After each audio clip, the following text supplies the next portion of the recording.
Hello everyone, welcome back to the SMITE Agni guide for Arena. This particular episode, before we get into the actual video, brief apology. I had a pretty severe head cold over the past week, which is why I didn't upload. Now, before we get into the actual match itself, I would like to talk about what I'm thinking about in this loading screen. Now, I started recording right before the match started, so I had like a few seconds before this, like 15ish or so. Now, the first thing I'm noticing, well, that I actually technically noticed at the god selection, is we only have one frontliner on our team, which is Mulan. Even if Nox builds support, which I'm not inclined to believe at this point in time, there's no indication she's going to. She didn't mention anything in the pregame chat, or Juan didn't. I am aware, because of this relatively low amount of frontline, that I'll want to build a little bit of defense in there. I talked about this in the build guides to Agni and how I approach building Agni for various modes, and how I tend to default to a couple of protection items on Agni. This is going to be one of those matches, primarily for two reasons. Again, as I mentioned before, Mulan is our only legitimate frontline. Secondly, Nox, with my current assumption that she's going to be building damage, which I am correct on, I don't need to hit quite as hard, because any damage fall off I have, Nox will pick up for me. Alright, we have two mages, we have a bit more damage than we normally would for an arena team. It's fine if I drop a little bit of damage in favor of protections, because I'm going to, again, be a little bit closer to the front line than Nox will be, so I'll need the protections a little bit more than she ever will. So that is why I'm looking at that immediately. Secondarily, I also noticed that the enemy team has a pretty standard team composition. They've swapped out one of their warriors, well, they've swapped out the warrior for a second guardian, so they're slightly tankier, slightly less damage, but not really anything noticeable. You won't really notice this, generally speaking. I am a little curious, looking at the enemy team composition, if Serket will be building some form of protections, if she's going to go with a tank Serket build. I have no reason to believe she will. I am assuming, and I also assume this correctly, that she's going to be building damage, but it is something I'm thinking about. The possibility does exist that Serket will be building protections.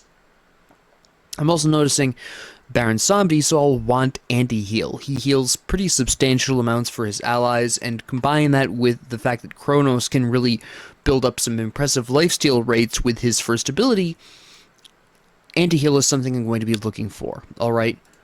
So, given that we have 4 damage in one frontline, what we're really going to want is a really aggressive early game. We're going to want a snowball. Now, I could go...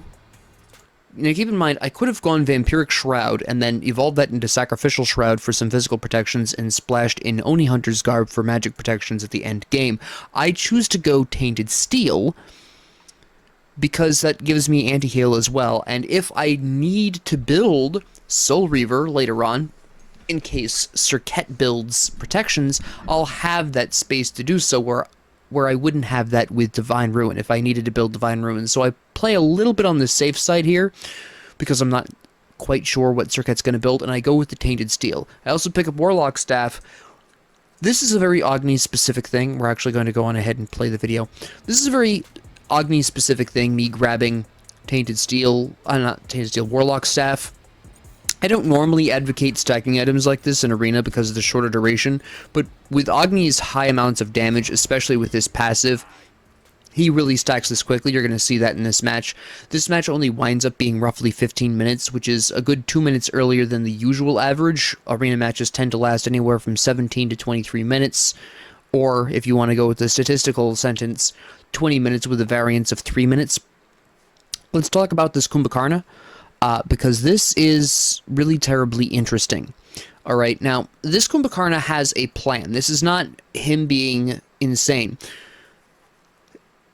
The enemy team has already recognized, obviously, from the load screen, that what we want as a team is that early game advantage. We want to be capitalizing on our high damage and rolling into a great late game, because we aren't going to have the front line to keep our damage alive when we need it in the late game.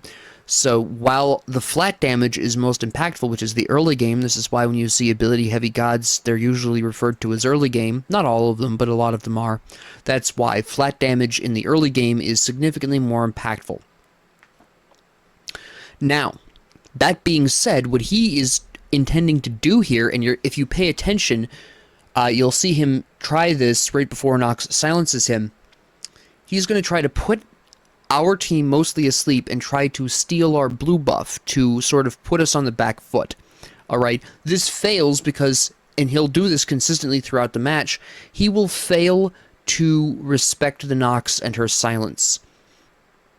And Juan here does a great job throughout the match of shutting down Kumbhakarna. So early shout out to Juan VVD, great decision making, great gameplay, excellent recognition of what the team needed here. But if you pay attention to Kumbhakarna's arms specifically, you'll see him raise them up as he's going to start his yawn, but he gets interrupted by the Nox silence. So we're going to go on ahead, and you could see the staff raise right before he got silenced. We kill him. This is a great thing for us. That was a pretty bad miscalculation on the Kumbhakarna's point. Now, this actually, I've been waiting to talk about this. You'll notice I put 2 points into the dash. This is why the dash is going to hit the camps harder and more consistently than the wave. The wave is pretty short range. It doesn't necessarily always reach 2 camps, but the dash will because it's longer range. Now, I got pretty arrogant here, but I actually like to talk about this a little bit here. Can we? No, you're not going to go back that way. This is an interesting video player I've chosen. This is the most consistent one, though. So, I'm out of position here, technically speaking. Now, I'm being so aggressive because what I really want to do is build my Warlock staff and get that done. But I am obviously very far up here. In fact, I'm pretty sure the only reason I survive all of this is due to Tainted Steel increasing my protections a little bit, but they're going ham. I also get my gas finally, which I really need, obviously, and that's the secondary reason I was so far up and so desperate for experience. I wanted to hit level 4 so I could get my gas. Now, Kumbhakarna, of course, at this point has a lot to prove. He's got a lot to come back with because he died earlier due to arrogantly ignoring the Nox and her potential. And now we're on a really good, foot here. Yes, the best died, but we're picking up a lot, in the background here. We've grabbed the Kerninos. We've got 2 people damaged right here. I'm not in really danger. Nox says be careful. I'm really not in danger there. The Serket doesn't have a whole lot of damaging power this early in the game. She's a much later game assassin for a number of reasons we'll talk about one day. I'm not really worried here at this point. Right now we're farming. I'm really looking to farm because, again, I want to get that Warlock staff up as quickly as possible. I want to be building those stacks. The Kerninos ults, that's when I decide to dash in on Kerninos. I make that decision purely because our Kerninos ulted, and now I'm kind of assuming I'm going to die here, but it would still be worth, but I wind up not dying. I come real close because they try to cut me off, and I go the long way around, dodge the darts by Serket with my dash, and I am fortunately out. And you can see where I'm, surviving a lot of these things. I probably would not be surviving this if I wasn't building Warlock staff, wasn't working on it, because it's still giving me some HP, and I didn't have Tainted Steel, which is a nice boost to my protections as a mage in the early game. Great attack by the Serket, by the way, using the ult there. That was pretty good.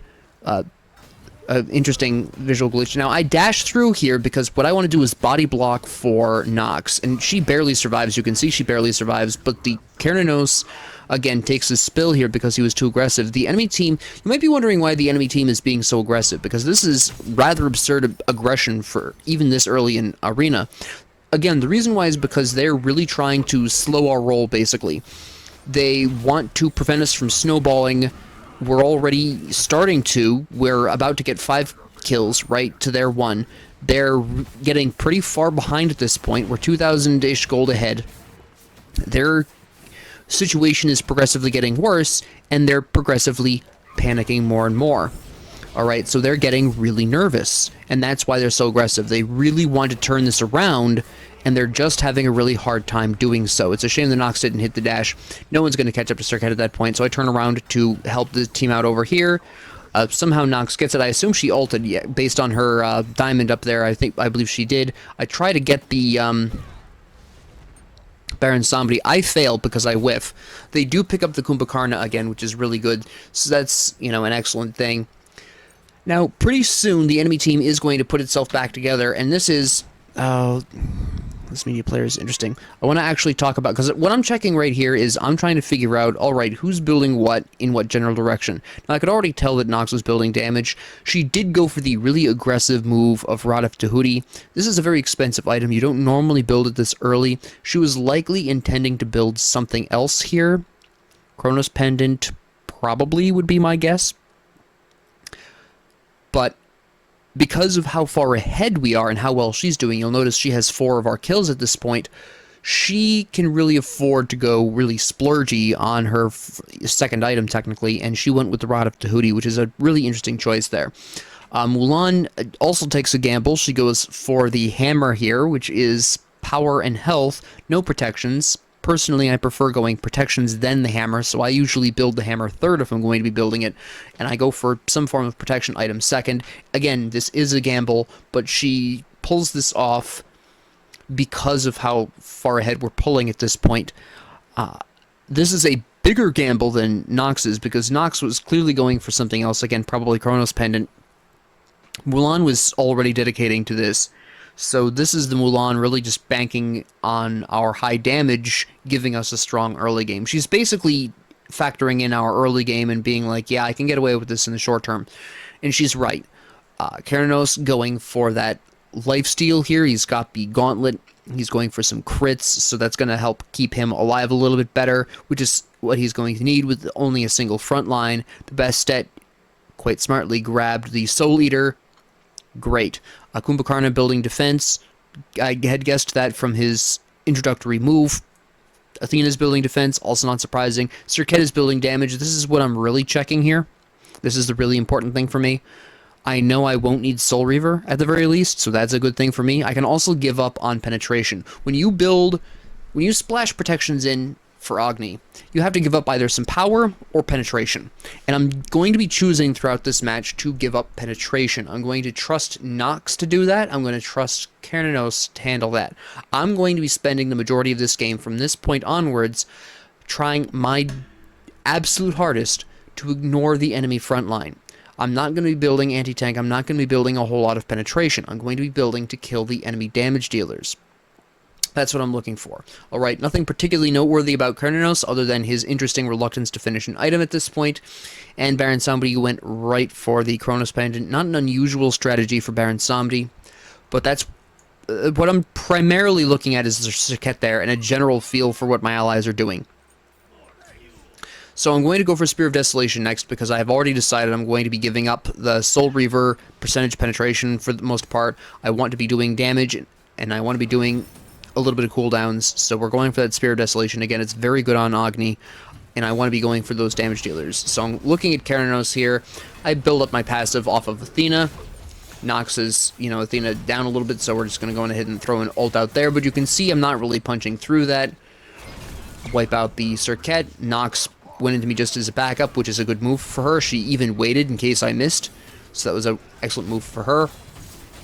Now, I pressed this. I really probably should not have because I didn't realize that Mulan was back there. This is actually a failure of my recognition here. We're actually going to go back slightly here. Now, I'm not noticing this. I'm focused entirely on this fight in front of me, which is normal. I've got Nox here, and I can see Mulan here, and I think she's coming here, but she actually turns around to help Bastet, which is actually a really interesting move because Bastet looks like she's already going to die, that there's no saving her, but Mulan does an excellent job saving her, so great gameplay. I'm not quite sure how she managed it, but she does. But I really shouldn't be staying up here, alright? And you'll see the Mulan go around here, because I did a quick check, and then I almost die as a result of that, because the Mulan didn't show up like I was expecting her to. The Keranos does pick up the enemy Keranos, which is really nice, but I cut that real close. And Keranos, in his efforts to pick up the enemy Keranos that I was fighting, he does take the spill. Which is unfortunate. But I did overstay that. I should have left a little earlier, but I was assuming Mulan was coming in, and I was incorrect. But it worked out, mostly. Not for Keranos, obviously, but at this point, again, I'm looking to build up the stacks. I already have 38, which is great. So I'm looking to just do that damage there. I have my dash up. You'll notice I'm being a little aggressive here. I have my dash up. It's not really going to be a big problem. The Kumbhakarna is scaring me at this point. It's why I back away from him. But even if Baron somebody hit me with his snake, I wouldn't be, you know, the root wouldn't be a huge problem. Kumbhakarna does get an interesting root on me. We slap him down. We get rid of him. And then I'm looking to aggress even more because that's one of the tanks gone. One of my main concerns as a penetrationless Agni. Go ham on the Circuit. Nox picks that up. Trying to help out the Mulan here because she's, you know, present and tanking. Works out great. Kennernos takes out Kennernos. We're looking to take out that Baron. I grab him, do some minion damage. Overall, a great fight. And from this point onwards, the enemy team roughly stays about 10 kills behind. That wavers a little bit depending on the situation, but generally speaking, they're pretty close to around 10 kills behind. So we have the early lead we were looking for as a team, which is absolutely fantastic. I'm going to go for Soul Gem. Again, we're getting cooldowns, we're getting health, we're getting that nice power spike from the passive. It's everything I want out of an item right now. I have 58 stacks. Life is good for me. We don't really care about the Minotaur. We're far enough ahead that that's not going to matter. They go for the Meteor, that's fine. What I'm really looking for is somebody to do something with this Athena here, really. I'm doing some poke. I'm not really going too hard on this. The enemy Kennernos is poking me out really well. But I'm, you know, just looking for somebody to distract the Kumbhakarna and or the Athena. So, you know, you'll see me. I'm trying to, you know, pick off some people, get some damage going here. I'm really looking at this Kennernos because he's nice and low. But he is paying attention. He's doing a great job warding me off. And I'm just, you know, I'm looking for that opportunity, and it's going to be a matter of who does what. Now, the Baron Zombie ulting me is an interesting move here. It does open up the enemy team. We need to actually talk about this, because that was actually a fairly interesting thing to do. Right, we're going to go back slightly here. Now, Baron Zombie just is going to run right up here, and he goes for me. Now, he's been here the whole time, right? He knows I haven't dashed, and that I'm going to dash out of this. I'm not really sure why I'm the focus here. Mulan would have been a better focus because her only escape path is this particular column here, which he's close enough that he can pull her in anyways. That's not really a big deal. So I dash out, and they go ham on Mulan, which I can understand. It's percentage of health damage to some extent on that ult, but you have to also look at the situation. We've been poking back and forth for a little while, and while I'm not in great condition, I'm also tankier than your average mage is, and they're all pigpiling on our front line. And we have two mages. We've got everything we need here. Mulan's a little farther out than maybe one might wish, but we've got Kennernos coming in, and you know, I respond, I get the stun off, Kennernos responds, he gets his spikes off. The enemy Kennernos, this is a zoning ult, alright? This was not intended to really kill me. This was intended to silence the Mulan, to keep her from healing or getting away, not that she has any escape options at this point, and to keep me far enough away to, of course, sort of keep me at arm's length, which isn't a bad move. Normally you don't care how, you know, close a mage is in most fights. Agni is not one of these. Agni you don't want near you. So that's understandable, but we're just piling on the damage. Mulan is, of course, surviving, and Nox has her ult at long range. She uses that. We basically unload all of our damage in an effort to save Mulan, and it's so effective because they're all around Mulan. They all just cluster around her, even if they don't need to be. You can actually see this right here, right? Watch them cluster around Mulan. They're all right here. You can even see right here. Circuit's the only one not, but she's an assassin. She's going to close that distance. And there she goes, and they're all clustered here. Mulan ults away. Kennernos' ult hits pretty much everyone there. All of my abilities are hitting pretty much everyone there. I think the only person my Flame Wave doesn't hit is Circuit because she's at the back. When Nox ults in a second, she's going to hit everyone. They're too clustered around the Mulan. Boom, there it is. We were able to hit almost all of our AoE abilities on the majority of the enemy team because they were clustered around Mulan too much. They did successfully kill Mulan, but it cost them at least 2 people. I think it was actually 3. It was a terrible, terrible trade. Yes, they killed Mulan. No, it didn't matter. They clustered around her too much. They should have had somebody else zoning. Ideally, Athena should have been between Mulan and the rest of us. but that isn't what happened. Now, I'm going to be making another interesting decision here really quick. And I can do this because of my build. Now, I'm looking at this situation here, right? Kumbhakarna is trying to fight the Nox. This is another instance of... this is more actually the first time he's acknowledged that Nox is a problem for him, because he's trying to lock her down so his teammates can get her. We've got Athena and Baron Samedi and Keranos here on the left, alright? Now, I'm going to be going left to try to fight these people, because what I want right now, I'm already recognizing right here that this is Kumbhakarna a bit too far away from his allies, and Bastet's coming in to fight. Nox is there, she's going to lock him down when she wakes up, and Mulan, who's going to help lock him down as well, and tank for the team. I know they win that fight. I need to keep as many of these people as possible from entering that fight. Keep it the 3v1 if possible. Worst case scenario becomes a 3v2. Oh, worst case scenario I fail and it becomes a brawl. But, you know, the expected scenario is that I keep it at least a 3v2. So I don't go to help with Kumbhakarna, I go for these people, right? I go for Baron Samedi. Keranos, he just dashes in, makes it a 3v2, and then he leaves. He does successfully save Kumbhakarna by applying that pressure. Kumbhakarna is still looking for something. Again, the Kumbhakarna's got something to prove at this point because of his early goof. So, you know, we're again going for... and you'll see, this is another one of those moments. I'm totally ignoring Athena here, right? And now I'm going to go for the Baron Samedi. I ignored the Kumbhakarna.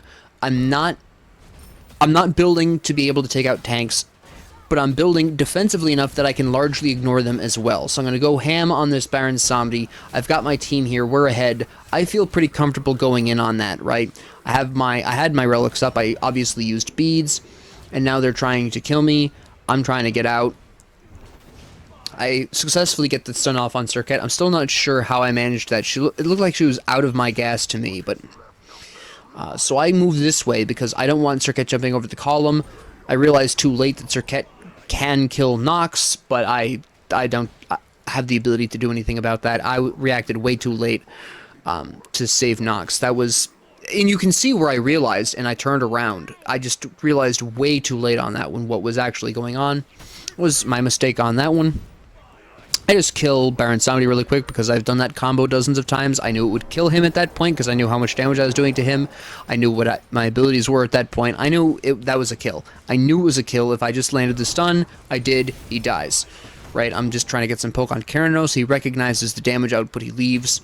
And at this point, I'm again just waiting for somebody to distract Kumbha and Athena. I do some poking, or I miss a poke. But really, at that point, I was just trying to build up stacks on my Soul Eater. And now I've got him. Boom, poke on the Baron Samedi. Here's the Keranos. I aggress on this. Again, I've got a fairly, I've got a tankier than average build. And I know they're going to be looking at the Minotaur. Serket goes back to try to take out, I believe that was Keranos. I, again, ignore the tanks. I'm going right for their damage. Nox unfortunately misses that. And I think I don't think, yeah, he doesn't get killed because I missed too many things. Serket comes out. Nox grabs that.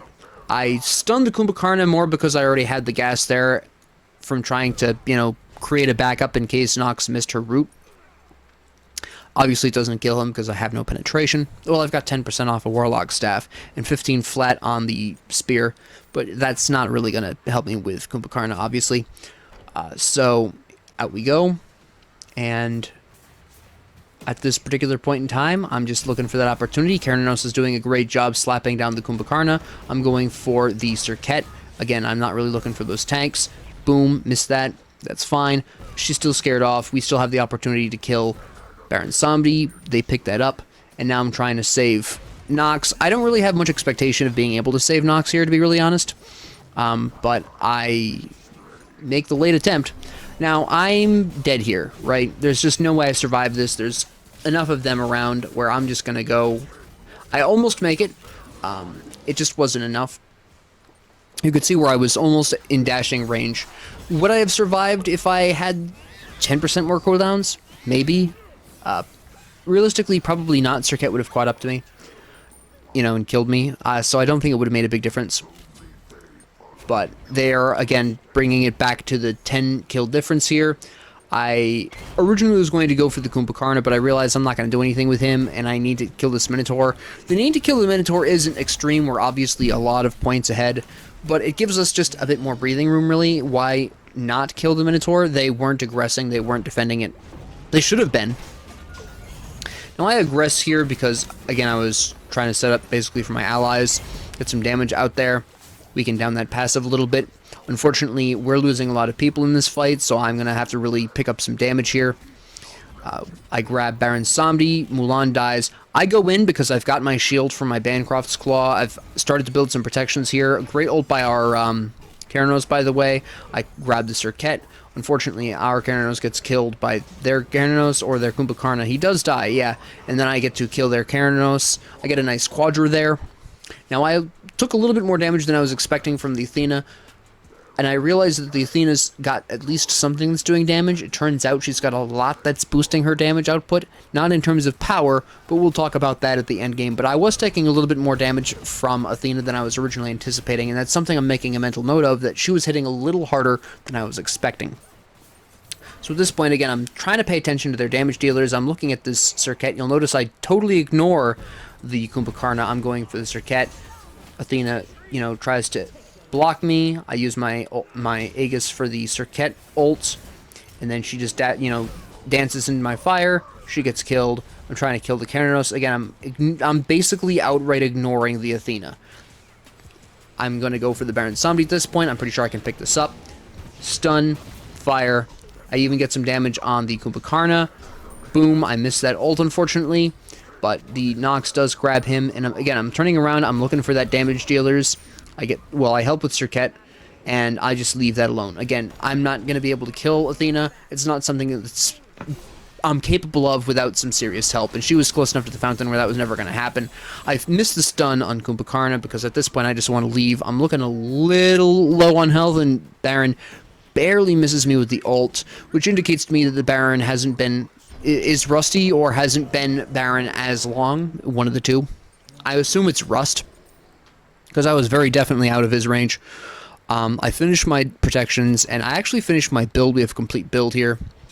The match only lasts 2 more minutes, which is fine with me because I have complete build. We're going to take out this Minotaur because, again, why not at this point?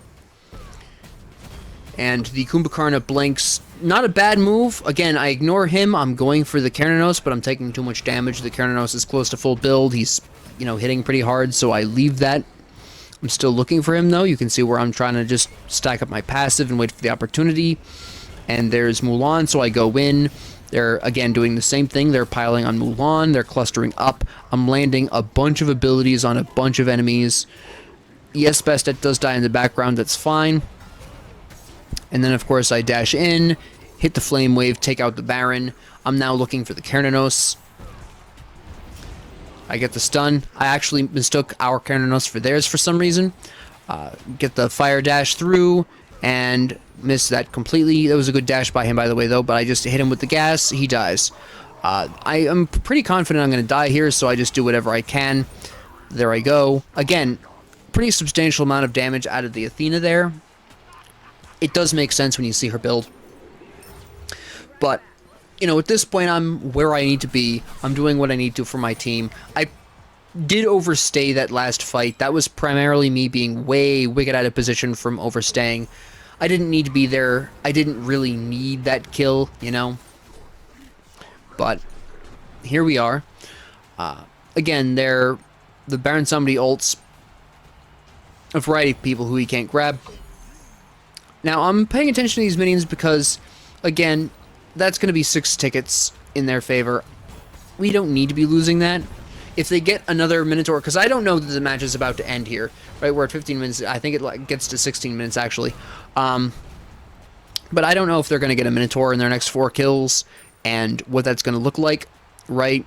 I'd rather not take the risk, but I just take out the Baron Samedi here. Again, I've done that combo dozens of times. I know exactly what that's capable of. I knew I was going to kill him there. I knew I could tank a couple of shots at the tower because I was building a little bit more defensively than normal.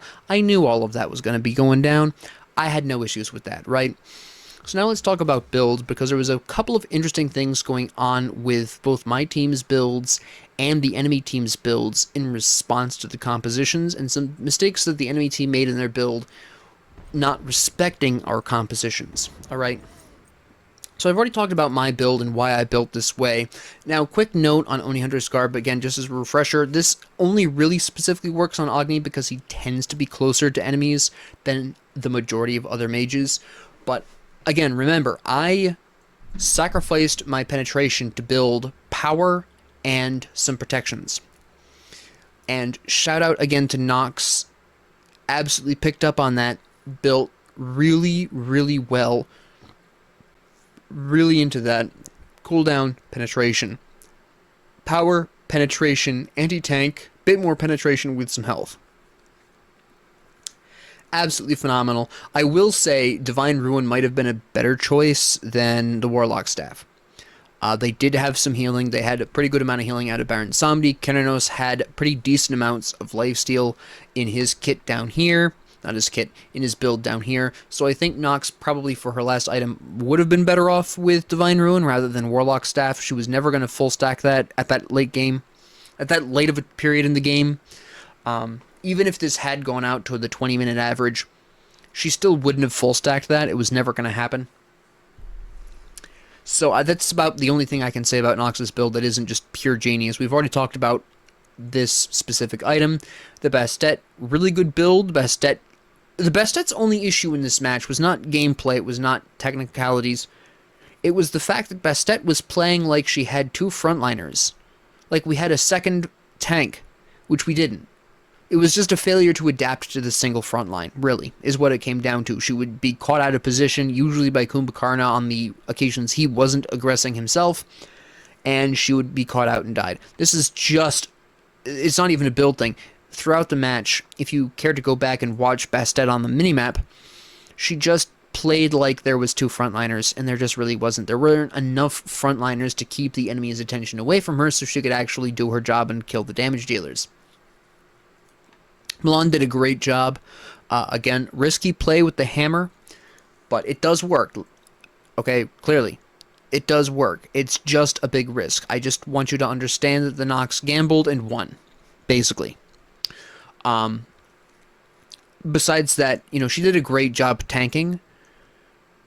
Really held up under a lot of damage.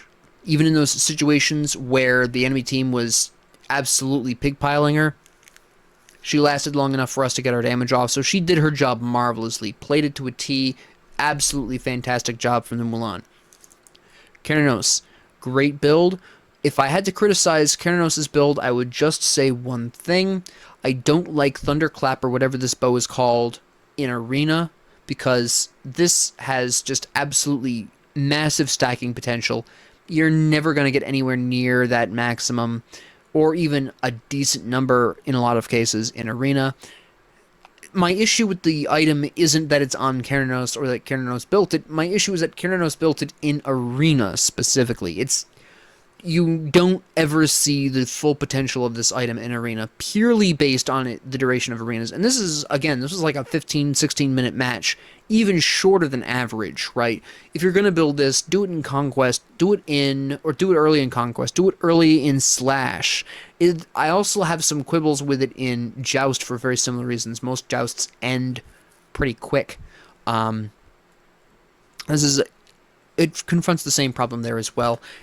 And that's an item issue. It's not a, Kerenos issue or anything. It's my only criticism of my Kerenos, on my team here. Otherwise, they did a great job. Again, he was building for that anti-tank. He had chin size. He had executioners. He realized, Agni is absolutely not building penetration. Agni's going for that, has thrown in some protections. I feel that let me build anti-tank. This was great recognition. It is often very important for you as a player to look at your team, look at what they're building, and respond. When I splashed in the protections, I splashed in those protections specifically because I looked at the team and I recognized we only had the one front line, so having somebody else be at least slightly tanky was going to be a boon to the team. And it was. I was able to absorb more damage than the enemy team was expecting in a lot of situations. I was able to temporarily frontline when Mulan wasn't there. Once I at least got to the point of the Bancroft's Talon, I was able to do that. And I was able to also, help out my allies. I was able to body block.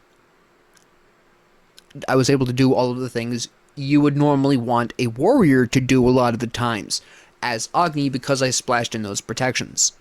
But I had to sacrifice mostly penetration for that. And they responded. They understood why I was splashing in the protections. It was because of the team composition. And they were like, alright, we have an excess of damage. We can easily throw in some penetrations. And they did. And it was just absolutely fantastic adjustment for my response to the enemy team. Not to the enemy team composition, to our team's composition. Absolutely fantastic. You don't necessarily see, keep in mind as well, I made the call to splash and protections because I know how to do that. I'm a support main. I play typically better with at least a little bit of protections anyways. And Agni, again, as I covered in the previous episode, can really get away with that quite nicely. He doesn't need high levels of power to have significant damage impact, as this match proves. But they responded to my response to the team composition. So it's just, you don't always have to be like, oh, the team is this way and we need this. You might be one of those people like Nox or Cananos here who looks at an ally's build and says, oh, they're building this way because of the team composition. I should account for that and build what they're not building, which in this case was penetration. It's a really big, I think that's probably the hardest thing to do, building items, is having a plan in mind and then adjusting that plan to accommodate for the changes in either allies' builds or enemies' builds. Because, again, I built specifically Tainted Steel because I wanted to leave a space open in case I needed Soul Eater, which would be the only thing I would really have needed, even splashing in protections, if Serket did build defensively, but she did not, so I didn't need it, so I was able to grab Bancroft's Claw, right? Now the Athena, this, as you can see here with this build, this is just absolutely a damage-oriented full tank build. I like to see it, it's very interesting. We have the damage from Gladiator's Shield, the ult damage from Pridwin, that shield that explodes, of course. Mystical Mail, we've got the 10% protection reduction from, I can't remember the name of this. Overall, a really great build, allowed Athena to maintain some good damage for her team while remaining tanky. I think the only item I question is Shogun's Kusari. Not on the basis of magic protection, she needed the magic protections. I think she should have just honestly built Oni Hunter's Garb, be a little tankier. The only person on her team who was really using Shogun's Kusari was Cananos. The rest of her team weren't building full attack speed. Even Serket wants to alternate between abilities and auto attacks a lot of the time. So I would say Shogun's Kusari was probably a wasted, and I won't say a waste of space because she did need the magic protections and Shogun's Kusari provides that, but I think Oni Hunter's Garb would have been a better, more defensive option given the circumstances, given that only Cananos really benefited from that. Kumbhakarna, again, full tank build. Again, my only real criticism is Prophetic Cloak. He didn't full stack this, you can see that. I'm not surprised he didn't full stack this. This is Arena. It ended it in under 16 minutes, I think. It was just between 15 and 16.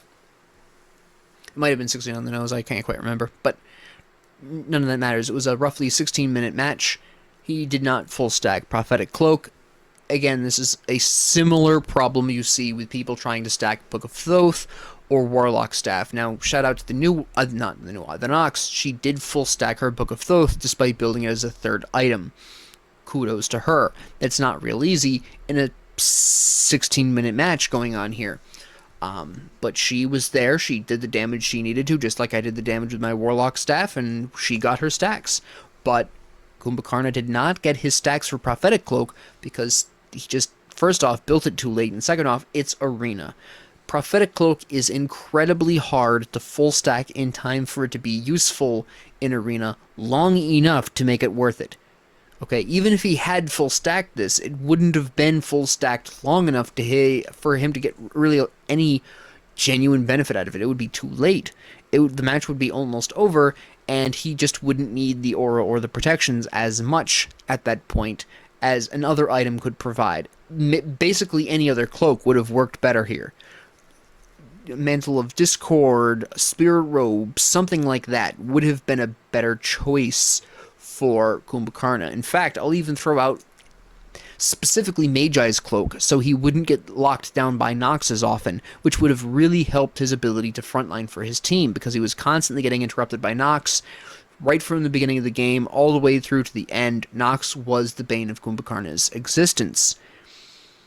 And if he just built Cloak of the Magi instead of Prophetic Cloak, he could have possibly done better against that. He did okay, but it took him too long to realize the problem that Nox was going to cause him, and by the time he had started responding to that, it was pretty much too late. Baron Samni's build, pretty standard. A bit of a bold move going for Chronos Pendant rather than, say, the Hourglass. But otherwise, nothing really stands out here. Went for the full 50% cooldowns because healing.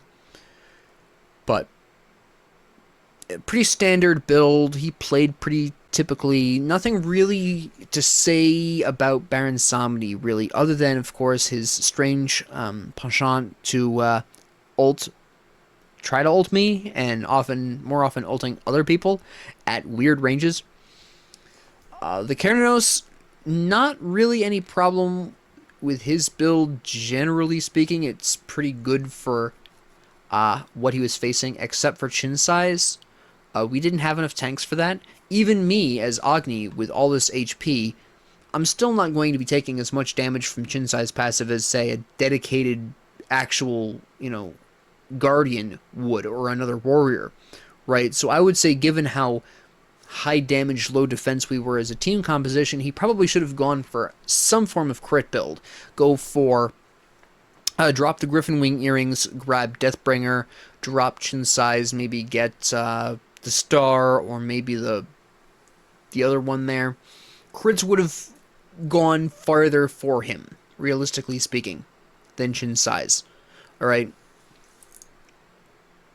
When Kernos built his chin size, it was specifically in response to the fact that I had no penetration, and he recognized that, right? But for the enemy Kernos, chin size he didn't need, because we had the one frontliner, and his team already had a decent amount of penetration with Serket here, and he already had Executioner as well, so he already had that solution there already lined up. The Executioner, I have no problem with. It's actually a great choice in this circumstance. Fantastic. But the chin size was not his best move. He should have gone for a crit build. Swap out definitely Griffin Wing and chin size, probably Oboe as well. Get some crits in there. Go ham. We would have been, dropping like flies in confrontations with him, even me, with my Tainted Steel, Tainted Breastplate. With the Executioner there, that was never going to fly. So, I will say just, more specifically the chin size, actually. There were a couple of other items he didn't need, but the only thing that would have improved that would have been more crits. So, that's really the comparison here, why chin size didn't work for the enemy Kernos, but it did work so well for ours. It comes down to, basically, I completely dropped penetration. And for the enemy team, we just didn't have enough defense to justify that, even considering my splashing in 2 protection items. Serket, nothing really stands out with the build, overall, except I am disappointed I don't see Hydra's Lament, which is absurdly strong on Serket. I think probably she should have built Hydra's Lament instead of Heartseeker. I think that would have been a stronger choice. She still would have gotten the 10% penetration. She would have gotten 10% cooldowns, which would have been really nice of her, because she would have been able to poison people more often, get that current health percentage damage. That would have been fine. That would have been much better overall. So other than lamenting the lack of Hydra's Lament, her build is fairly standard. She built Rage really late. I'm impressed that she stacked it full. She full stacked it so late in the game. But this is definitely not where you normally build Rage. You normally build it second or third, maybe, if you're really lining up something else. Like maybe you want to line up your lifesteal first and then go for the crits. I've seen that happen. I've done it myself a couple of times. So sometimes you build Rage as your third item. That's fine. But you don't normally want to be building Rage as your second to last item. It doesn't really make, a lot of sense in that particular instance. I mean, the crits was the correct choice, like I was talking about with Keranos, but Heartseeker, again, that's percentage of health damage that this is doing, percentage of max health. We don't have enough max health for that, and the damage boost from Hydra's Lament is a substantial addition of power to your auto attack. It's like 30%, I think. That slaps, especially when combined with crits, because, fun fact, the Hydra's Lament increased damage can crit, and the crit will do that much more damage. So the Heartseeker was a really wasted opportunity here to use instead. This should have been Hydra's Lament. But with that being said, that's all I've got to say for this match. I thank you for joining me. I hope you learned something, and I hope you have a great 24 hours.